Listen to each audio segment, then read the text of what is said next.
ঈমান আনার পরে যে লোকটা আমাদের সালাত আদায় করলো, আমাদের কিবলা কাবাকে মানলো, আমাদের জবাইকৃত পশুর গোশত খেলো, সে লোকটা মুসলিম। তো ঈমান আনার পরে আপনি যে মুসলিম তা দাবি করার প্রথম শর্ত কি? এখন যে নামাজ পড়ে না তাকে আমরা কাফের বলতে, কিন্তু আহমদ বিন হাম্বল কি বলছেন? আহমদ বিন হাম্বল সেই ব্যক্তি না, ইমাম বুখারীর ওস্তাদের ওস্তাদ। স্বপ্নে 99 বার আবার আল্লাহকে দেখছেন। আর আমাদের আবু হানিফা স্বপ্নে আল্লাহকে 100 বার দেখছে। আহমদ বিন হাম্বল স্বপ্নে আল্লাহকে 99 বার দেখছে। বুখারীর ওস্তাদের ওস্তাদ। তিনি বলেছেন ইন্না তারিকাস সালাতি ইউকাফফার ওয়া ইউকতালু মুরতাদ্দা, যে বেনামাজি তাকে কাফের ঘোষণা করা হবে আর মুরতাদ হিসেবে তাকে মৃত্যুদণ্ড দেওয়া হবে। অর্থাৎ বেনামাজিকে হত্যার পর তার জানাজাও নাই, কাফনও নাই, দাফনও নাই। কার ফতোয়া? শাফি আর মালিক বলেছেন না, বেনামাজিকে কাফের বলা যাবে না, তবে মৃত্যুদণ্ড কার্যকর হবে। তিন ইমামের মতে বেনামাজির শাস্তি কি? ইমামে আযম বলেছেন ইন্না তারিকাস সালাতি লা ইউকাফফার ওয়া লা ইউকতাল ওয়ালাকিন ইউহবাসু ওয়া ইউদরাবু হাত্তা ইউসাল্লিয়া। বেনামাজিকে কাফের বলা যাবে না, মৃত্যুদণ্ড দেওয়া যাবে না, তবে তারে অ্যারেস্ট করতে হবে, প্রতিদিন কিছু কিছু বেত্রাঘাত করতে হবে যতক্ষণ সে নামাজ শুরু না করে। আমরা তো হানাফি, তা হানাফি ফতোয়া মানবো না? তাহলে আমাদের ইমাম আজমের মতে বেনামাজি শাস্তি কি? বেত কি দেওয়া? এটা মনে আছে? এই কথাটা মনে থাকবে? আরেকটা প্রশ্ন করি, চোর ডাকাত, চোর হত্যাকারী, শরাবখোর, জেনাখোর বড় অপরাধী না বেনামাজি? ইন্না তারিকাস সালাতি আকবাহু মিনাজ জানি ওয়াল কাতিলি ওয়াস সারিকি ওয়া মুদমিনিল খামরি।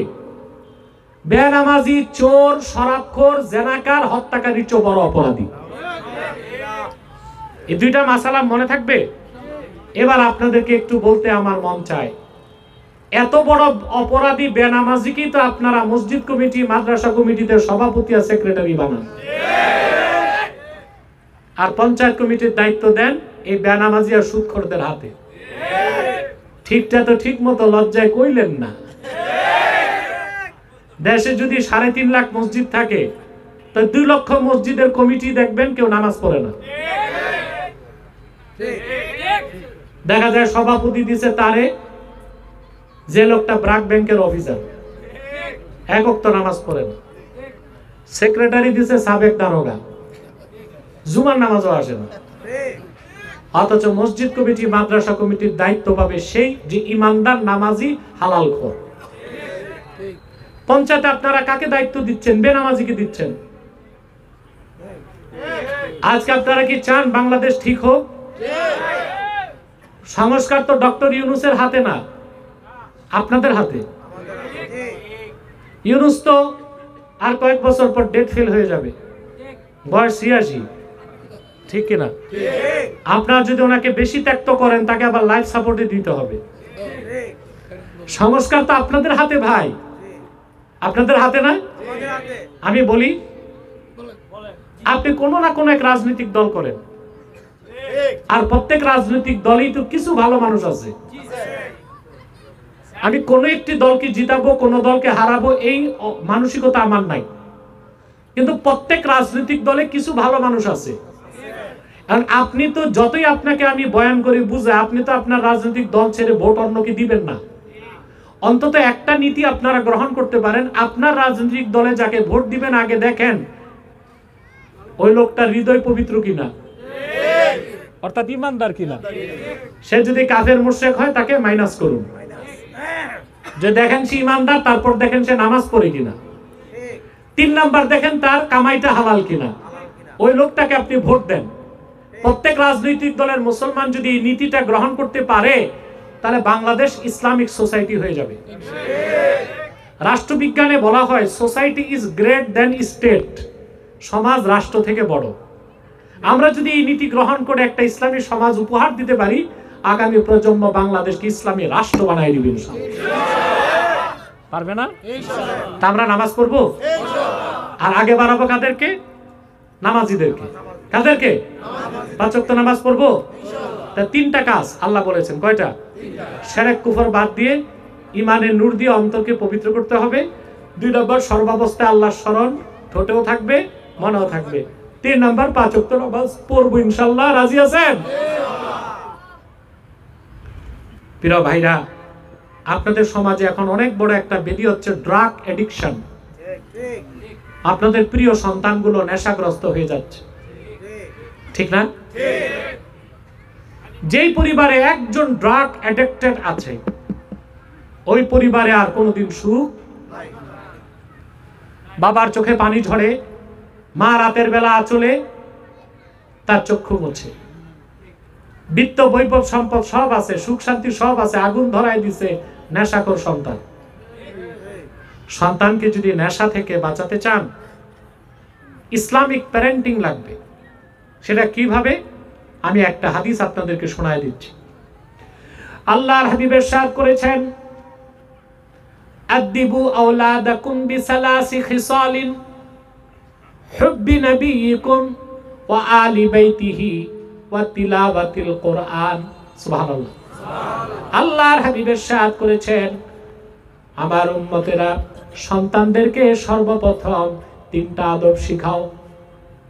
তার প্রথমটা হচ্ছে, তোমরা তোমাদের নবী অর্থাৎ আমার ভালোবাসা শিক্ষা দাও। আমার আহলে বাইত যারা বংশধর, তাদের ভালোবাসার শিক্ষা দাও।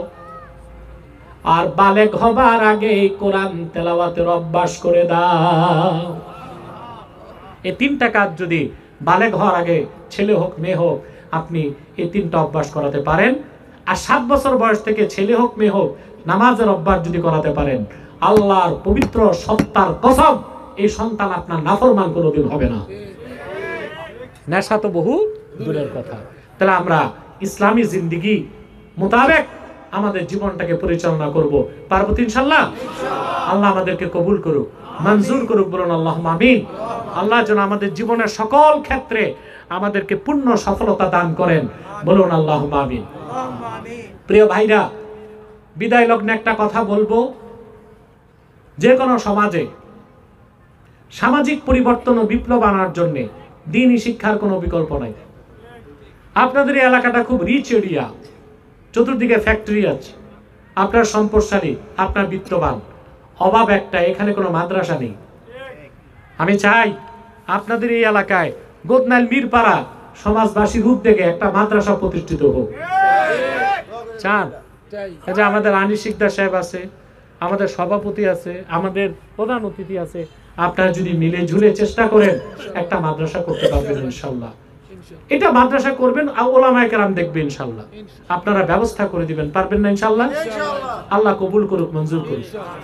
মাদ্রাসাকে যতই আপনারা অবহেলা করুন, বাংলাদেশে ইসলামের পক্ষে প্রত্যেকটা মাদ্রাসা এক একটা ক্যান্টনমেন্ট। এটা মানেন? প্রত্যেকটা মাদ্রাসা এক একটা ক্যান্টনমেন্ট। পশ্চিমা কাফের মুশরিকদের কুনজর শুধুই বাংলাদেশের মাদ্রাসাগুলোর দিকে, আর বিশেষ করে তারা কওমি মাদ্রাসা দেখতে পারে না। কওমি মাদ্রাসা, কারণ ইলমের মূল ধারাটাই তো ধরে রাখছে দরসে নিজামি, ঠিক না? হ্যাঁ, কওমি মাদ্রাসাও দরকার, আলিয়া মাদ্রাসাও দরকার। আলিয়া মাদ্রাসায় পড়াশোনা করে অনেকে রাষ্ট্র পরিচালনায় অংশ নিতে পারে, আর কওমি মাদ্রাসায় পড়াশোনা করে দ্বীনের খেদমতটা ব্যাপকভাবে করতে পারে। আমাদের দুটোই দরকার। দুটোই কি দরকার? আল্লাহ কবুল করুক, মঞ্জুর করুক। আমি সবার জন্য দোয়া করি, দোয়া চাই। বিশেষ করে আজকের আমাদের প্রধান অতিথি শাহজাহান সাহেব কই, তারপরে সভাপতি আব্দুল সোবান সাহেব, বৃদ্ধ মানুষ, মাশাআল্লাহ, আলহামদুলিল্লাহ। আমি সবার জন্য দোয়া করি। তারপরে আপনার নুরুজ্জামান সাহেব কোথায়? তারপরে শরীফ হোসেন মুন্সি আছে, কোষাধ্যক্ষ। আলহামদুলিল্লাহ। আমাদের আপনাদের ইমাম সাহেব মুফতি আমির হোসেন লাকসামি, একদম তরুণ একজন আলেম পাইছেন, তাকে কাজে লাগান। এবং আমি লাকসামিকে বলবো যে এখানে আমি বলে গেলাম মাদ্রাসার কথা, বাস্তবায়ন উনি করবে। আপনারা থাকবেন তার সাথে? আল্লাহ কবুল করুক, মঞ্জুর করুক। আর ওলামায়ে কেরাম যারা আছে সবার জন্য দোয়া চাই, আল্লাহ দোয়া কবুল করুক সবার। আসুন দোয়া করি।